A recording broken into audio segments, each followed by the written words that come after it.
Hi all, hope all is well.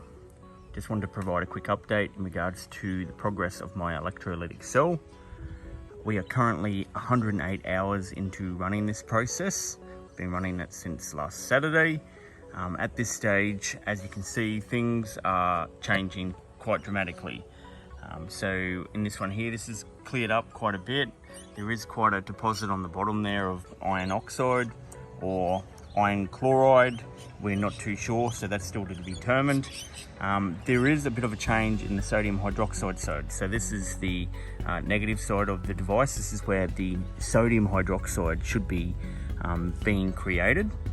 However, as I said in the previous video, I did process a cupful of water from the top of this to see if there was any sodium hydroxide present, and unfortunately there was no evidence that there was sodium hydroxide present.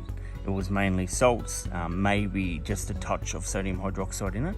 So from that point on, I decided to let the process run. It has been running for quite a few more days since then, and quite a lot has changed. So we're getting a buildup of orange material in the bottom here. So all I can imagine that is that somehow the iron ions are crossing over into the sodium hydroxide side and it's contaminating the water, which is a bit of a failure on my behalf. So it just goes to show that there's better design that is needed for the cell to work correctly. Perhaps I should have changed out the cotton here in the bridge to get better performance out of it, to get better filtration as well. But at this stage here, what I'm going to do next is I'm going to actually remove another cup of fluid from the top here on both of these devices. I'm going to store this one and we're going to run that through the still. I'm going to test it to see if there's been any improved sodium hydroxide production. From what I've read, the sodium hydroxide should last in the fluid for up to 30 days without there being an issue. So I've got plenty of time to actually process it to see if it has indeed created sodium hydroxide. At this stage here, the next thing after that, if it is unsuccessful, is to go ahead, remove the electrodes from here. We'll give them a clean up, we'll put it back in, and I'll let it run for another couple of days. After that, it's pretty much game over. If I haven't produced sodium hydroxide after another 48 hours of this process, I'll be calling it quits and we'll pull the electrolysis cell to pieces. We'll put carbon rods in there instead and we'll go from there. I have had a chance to do a bit more research into this, and there is a bit of talk in research papers and stuff like that, that perhaps the carbon is not the best way to go about this. So the carbon electrodes, as you can see there, from everything I've read, it's best to have titanium and nickel. So it's a titanium for the anode and a nickel one for the cathode electrode. So we'll see how that goes. If all else fails, that's what I'll do next. But at this stage, we'll give it a process and we'll see how we go. So I've just gone ahead and removed the electrodes from the negative side, and I've noticed something horrendous. It looks like there has been a breach on the bridge. So that cotton that I had in there as the membrane has completely disintegrated by the looks of it, and you can see it sitting down in a pile down there. So that could explain why some of the iron has come through and corrupted the water. But anyway, we can't do much about that now. We just have to keep pushing on and go ahead and do the test. So one of the neater parts of this design is the fact that I can isolate the chambers. So just by turning that there, I've created a switch. You can actually use that to turn the cell on and off as well. However, at this stage, all I'm doing is isolating that cell from this cell. So when I remove a cup of water from it, that doesn't flow into this one. And we've cleaned them back up and she's good to go again. Put them back in.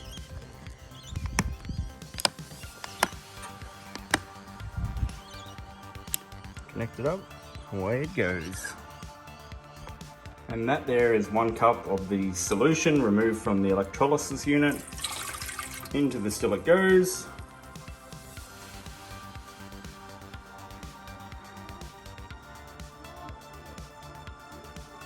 Alright, so now that the process of extraction has completed, what I'm left with is a solid form of sodium.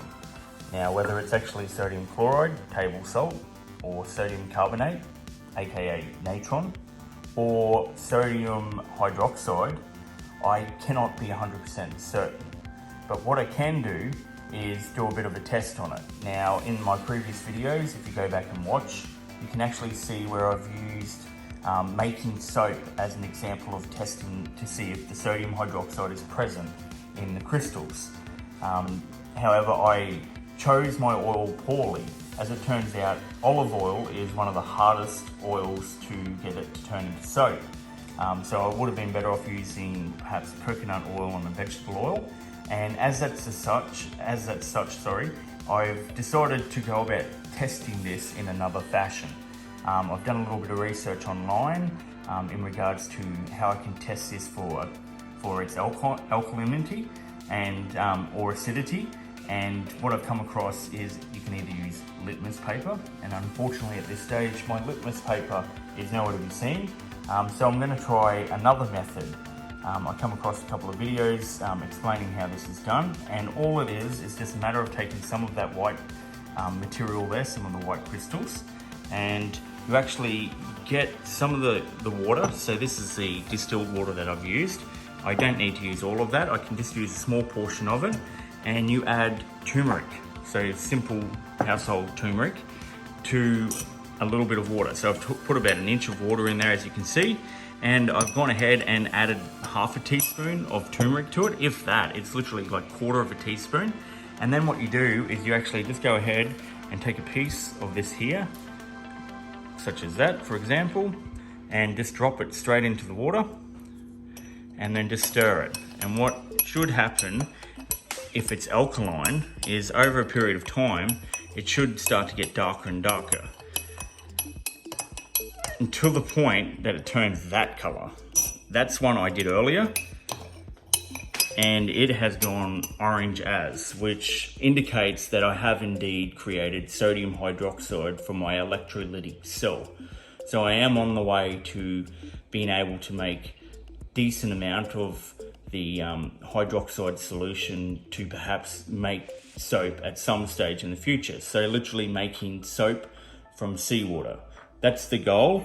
However, at this stage, it is a bit of a work in progress. So at this here, you can see it's taken some time to actually darken, and it's not going to be dark like that. That's been sitting there for about at least 15 minutes, maybe even longer. This, as it goes, I dare say if we check back in another 5 minutes, it should certainly be a lot redder than what it is there at this stage. In fact, what we might do is we might add a little bit more to it.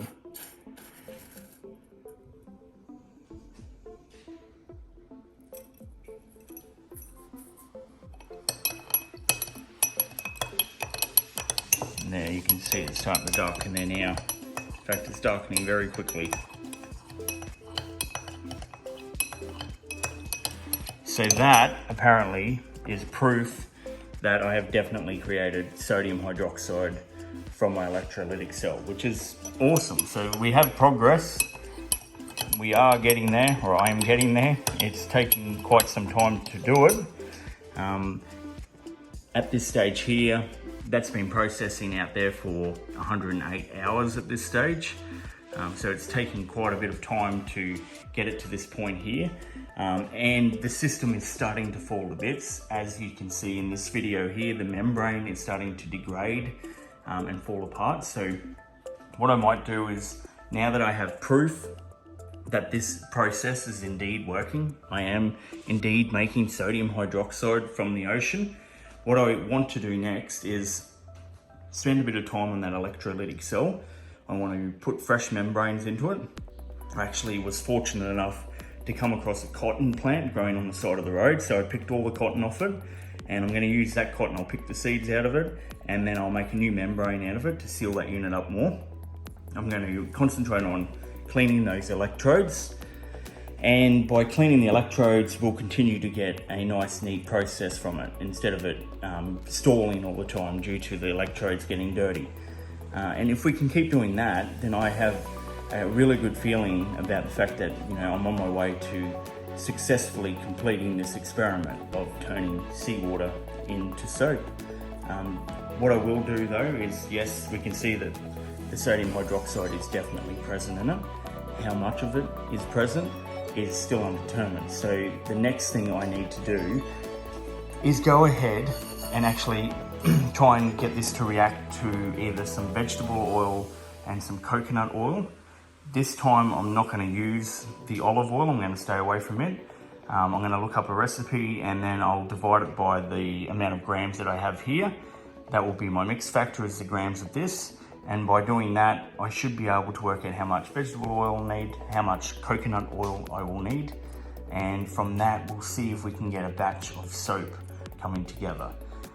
If for any reason there appears to be more salt in this mix at the bottom of the soap, then what I'll do is I'll keep running that electrolytic cell for even longer.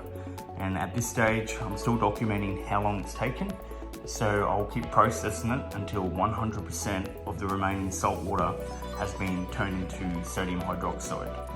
From everything I've read, the sodium hydroxide in the water will not degrade. Once it's formed, it should stay in the water for up to 30 days.